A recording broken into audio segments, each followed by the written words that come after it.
सत्ता की लालच कई बार अच्छे से अच्छे इंसान को एक अत्याचारी दरिंदा बना देती है। सत्ता, राजपाट और अपार शक्ति के नशे में डूबकर कई शासक या नेता अपने शासनकाल के दौरान क्रूरता की सारी हदें पार कर जाते हैं। हमें अतीत से लेकर वर्तमान तक में दुनिया में कई ऐसे शासक देखने को मिलते हैं जिन्होंने सत्ता के नशे में पागल होकर बहुत ही क्रूरता भरे कार्य किए हैं।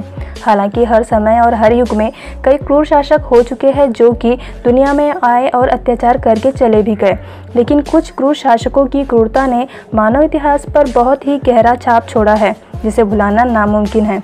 आज की इस वीडियो में मैं आपको इतिहास के 10 सबसे क्रूर शासकों के बारे में बताने जा रही हूँ। नंबर 1, अतीला हुन। अतीला हुन को ईश्वर का अभिशाप भी कहा जाता है। उसने अपने चाचा की मौत के बाद अपने भाई ब्लेदा के साथ संयुक्त तौर पर हुन साम्राज्य की सत्ता संभाली थी। अतीला ने हुन साम्राज्य की पूरी सत्ता हथियाने के लिए अपने भाई ब्लेदा को कत्ल कर दिया था। अतीला हुन रोमनों के अब तक के सबसे खतरनाक दुश्मनों में से एक था। अपनी पूरी जिंदगी में उसे केवल एक ही जंग में हार का सामना करना पड़ा था। उसकी बर्बरता और युद्ध के प्रति उसके प्रेम के कारण कई इतिहासकारों ने उसे स्कर्ज ऑफ गॉड भी कहा है। अपने शासन के दौरान अतीला ने पश्चिमी रोमन साम्राज्य की रीढ़ तोड़ दी थी। उसके नाम से ही यूरोपीय जनता थरथर कांपने लगती थी। अपने दौर में अतीला ने लाखों रोमन वासियों का कत्ल किया था और वहां खून की नदियां बहाकर उस पर अपना शासन स्थापित किया। वाकई में अतीला हुन इतिहास का सबसे बर्बर और क्रूर शासक था। नंबर 2, चंगेज खां। चंगेज खां को उसकी क्रूरता के कारण इतिहास का सबसे अत्याचारी और क्रूर शासक माना जाता है। उसका असली नाम तेमुजिन था। चंगेज खां का जन्म 1162 में मंगोलिया के एक खानाबदोश कबीले में हुआ था।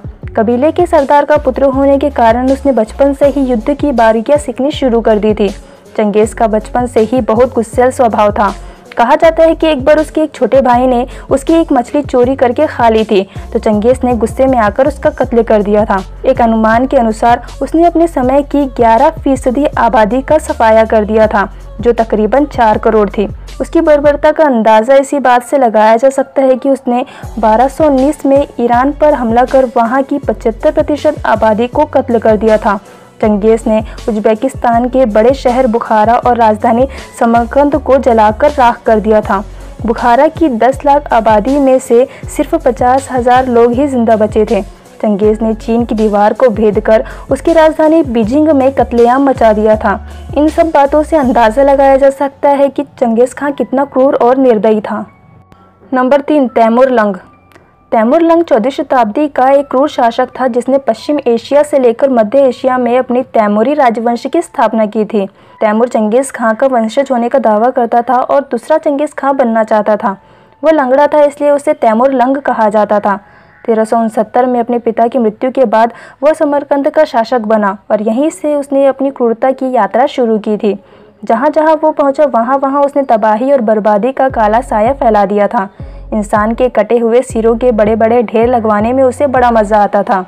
अपने पूरे शासनकाल के दौरान उसने लाखों आदमियों को कत्ल करवाया और उनके कटे सिरों को स्तूपों की शक्ल में जमवाया था। कहा जाता है कि वर्तमान अफगानिस्तान में उसने लाखों जिंदा लोगों को दीवार में चुनवाकर एक टावर बनवाया था। Number 4, queen Mary the first.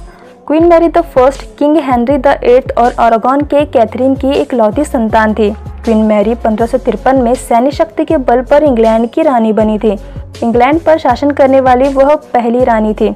उसने स्पेन के प्रिंस फिलिप द्वितीय से शादी की थी। फिलिप द्वितीय कैथोलिक धर्म का मानने वाला था। मैरी प्रथम से पहले के शासकों द्वारा इंग्लैंड में प्रोटेस्टेंटवाद का समर्थन किया जाता था, पर अपने पति के प्रभाव में आकर मैरी प्रथम ने जल्द ही इंग्लैंड में कैथोलिक धर्म को मुख्य धर्म के रूप में स्थापित कर दिया था और जनता पर कैथोलिक धर्म को जबरदस्ती थोपना शुरू किया। इसका विरोध करने पर मैरी प्रथम ने सैकड़ों प्रोटेस्टेंट समुदाय के लोगों को मौत के घाट उतार दिया और सैकड़ों लोग देश छोड़कर भाग गए थे। उसने प्रोटेस्टेंट धर्म के लोगों पर बहुत अत्याचार किए थे, इस कारण उसे ब्लडी मैरी भी कहा जाता है। Number 4, Vladimir Lenin. Vladimir Lenin रूस का एक कट्टरपंथी साम्यवादी क्रांतिकारी था। उसका असली नाम व्लादिमीर इलीच उलियानोव था। वह रूस में बोल्शेविक क्रांति के नेता के रूप में प्रसिद्ध था। 1917 में रूस में लेनिन के नेतृत्व वाले सशस्त्र विद्रोहियों ने वहां के तानाशाही जार शासकों की सत्ता को उखाड़ फेंका और उसके बाद रूस की सत्ता लेनिन के हाथ में आ गई थी। 1917 से 1924 तक वह सोवियत रूस में हेड ऑफ गवर्नमेंट के पद पर बना रहा। उसके शासनकाल के शुरुआत के 3 साल तक रूस में गृह युद्ध चला था। इस गृह युद्ध में लेनिन ने अपने विद्रोहियों को बहुत बुरी तरह से कुचल दिया था। अपने विरोध में उठने वाली हर एक आवाज को उसने दबा दिया। वह पूरी तरह से सत्ता के नशे में डूब चुका था। क्रांति, युद्ध और अकाल की अवधि में लेनिन ने अपने देशवासियों की जरूरतों को नजरअंदाज कर दिया था, जिस कारण उसके शासनकाल के दौरान लाखों की संख्या में लोग भूखमरी, युद्ध और विद्रोह के चलते मारे गए थे। इस कारण लेनिन की गिनती इतिहास के सबसे क्रूर शासक के रूप में भी की जाती है। Number 6, Joseph Stalin. 1924 में लेनिन की मौत के बाद उसके उत्तराधिकारी के तौर पर जोसेफ स्टालिन सोवियत रूस का प्रमुख शासक बना। स्टालिन एक साम्यवादी नेता होने के साथ साथ एक क्रूर तानाशाह भी था। 1930 में उसने त्वरित औद्योगिकीकरण और सामूहिकीकरण लागू कर दिया, जो बड़े पैमाने पर भूखमरी, लाखों श्रमिकों की कैद और मौत के लिए जिम्मेदार था। उसने तानाशाही की सारी हदें पार कर दी थी। 1936 में उसने 13 रूसी नेताओं को सजाए मौत दी थी क्योंकि वह उसके खिलाफ थे। कहा जाता है कि स्टालिन ने अपनी ही पार्टी के 93 लोगों, सेना के 103 जनरल और 81 एडमिरल को मरवा दिया था। स्टालिन के काल में ही सोवियत संघ ने पहला परमाणु बम परीक्षण किया था। Number 7, Adolf Hitler. Adolf Hitler एक खूंखार जर्मन तानाशाह था। उसके मन में बचपन से ही यहूदियों और समाजवादियों के प्रति नफरत पैदा हो गई थी।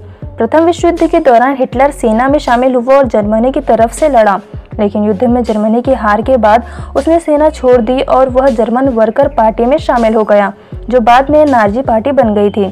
इसके बाद उसने लोगों को यहूदियों और समाजवादियों के खिलाफ भड़काना शुरू किया, क्योंकि प्रथम विश्व युद्ध में जर्मनी की हार का जिम्मेदार वह यहूदियों और समाजवादियों को मानता था। अपनी नाजी पार्टी के बल पर वह जल्द ही जर्मनी का राष्ट्रपति और सर्वोच्च न्यायाधीश बन गया था। उसने अपने शासन के दौरान यहूदियों पर खूब अत्याचार किए और उन्हें चुन चुनकर मरवाया था। उसके काल में नाजी विरोधियों को जेलों में ठूस दिया गया था। हिटलर के शासनकाल का होलोकास्ट इतिहास का एक क्रूर नरसंहार था, जिसमें करीब 6 साल में 60 लाख यहूदियों को कत्ल किया गया था। इनमें 15 लाख तो सिर्फ बच्चे ही थे। कहा जाता है कि हिटलर के शासन में नाजियों ने लगभग 1 करोड़ लोगों को मारा था। हिटलर वाकई में इतिहास का एक तानाशाही और क्रूर शासक था। नंबर 8, माओ त्से-तुंग। माओ त्से-तुंग एक चीनी क्रांतिकारी, राजनीतिक विचारक और साम्यवादी दल का नेता था, जिसके नेतृत्व में चीन की क्रांति सफल हुई थी। उसे पीपुल्स रिपब्लिक ऑफ चाइना का संस्थापक माना जाता है। उसने मार्क्सवाद और लेनिनवाद की विचारधारा को जोड़कर जिस सिद्धांत को अपनाया उसे माओवाद के नाम से जाना जाता है। सत्ता में आने के बाद उसने अपने खिलाफ उठने वाली हर आवाज़ को दबा दिया था। माओ त्से-तुंग असफल सामाजिक और राजनीतिक प्रयोगों के लिए भी जाना जाता है। कहा जाता है कि उसकी तानाशाही नीतियों के कारण भूखमरी, जबरन मजदूरी और फांसी की सजाओं के माध्यम से 4 करोड़ लोगों को अपनी जान गंवानी पड़ी थी। वह अपने ही लाखों देशवासियों की मौतों का जिम्मेदार था। Number 9, Augusto Pinochet. General Augusto Pinochet 17 साल तक चिली का सैन्य तानाशाह शासक बना रहा था। 1973 में पिनोशे ने अमेरिका समर्थित तख्तापलट की मदद से चिली में सल्वाडोर एलेंडे की लोकतांत्रिक सरकार को उखाड़ फेंका था और इसके बाद चिली में ऑगस्टो पिनोशे की हिंसा और क्रूरता का दौर चल पड़ा। पिनोशे के राष्ट्रपति बनने के 2 दिन बाद ही सारे नागरिक अधिकार लोगों से छीन लिए गए और मार्क्सवादी पार्टियों को अवैध घोषित कर दिया गया था। कई रिपोर्टों के अनुसार पिनोशे के शासन में लाखों लोग गायब हो गए थे और 35,000 लोगों को बुरी तरह से प्रताड़ित किया गया था। नंबर 10, ईदी अमीन। ईदी अमीन युगांडा का जनरल था। उसने सैन्य तख्तापलट के द्वारा युगांडा की निर्वाचित सरकार को उखाड़ फेंका था और खुद को राष्ट्रपति घोषित कर दिया था। वह एक तानाशाह था और 8 साल तक बेरहमी से शासन के दौरान उसने लाखों लोगों को मौत की नींद सुला दिया था। उसके कालखंड को युगांडा के इतिहास का काला अध्याय माना जाता है।